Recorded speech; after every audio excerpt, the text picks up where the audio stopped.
Hi hello అండి. ఈరోజు కొంచెం వెరైటీగా ఉప్మా చేశానండి. ఎప్పుడు నార్మల్ ఉప్మా తిని బోర్ కొట్టేసిందా, ఈరోజు కొంచెం వెరైటీగా చేసుకుందాం దానికోసమని ఇవన్నీ కట్ చేసి పక్కన పెట్టుకున్నాను.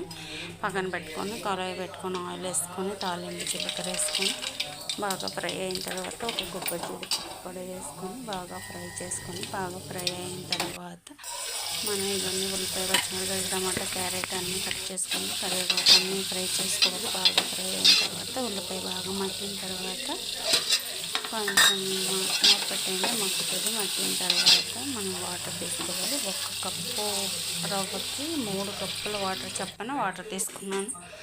ఈ వాటర్ కూడా బాగా మరిగిన తర్వాత ఇలా బాయిల్ అవ్వాలి, పొంగొస్తుంది చూడండి. ఇప్పుడు మన టేస్ట్కి సరిపడా సాల్ట్ వేసుకొని 1 పావు చెంచా పసుపు వేసుకోండి. 1 పావు చెంచా గరం మసాలా కూడా వేసుకొని కొంచెం కొత్తిమీర వేసుకొని ఇలా కొంచెం మరగనివ్వండి. తర్వాత కొంచెం రవ్వ వేసుకుంటూ గడ్డలు కట్టుకోకుండా కలుపుకోవాలి.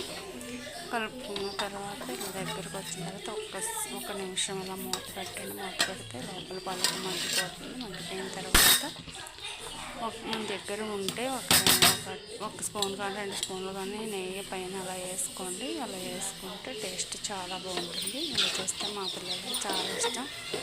ఎప్పుడు ఉప్మా అనుకున్నప్పుడు ఇలా కొద్దిగా వెరైటీగా అలా చేయండి. దాంట్లో పెరుగు చట్నీ చేస్తాను.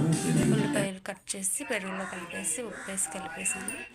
ఇలా అయితే మా పిల్లలు చాలా బాగా ఇష్టంగా తింటారు.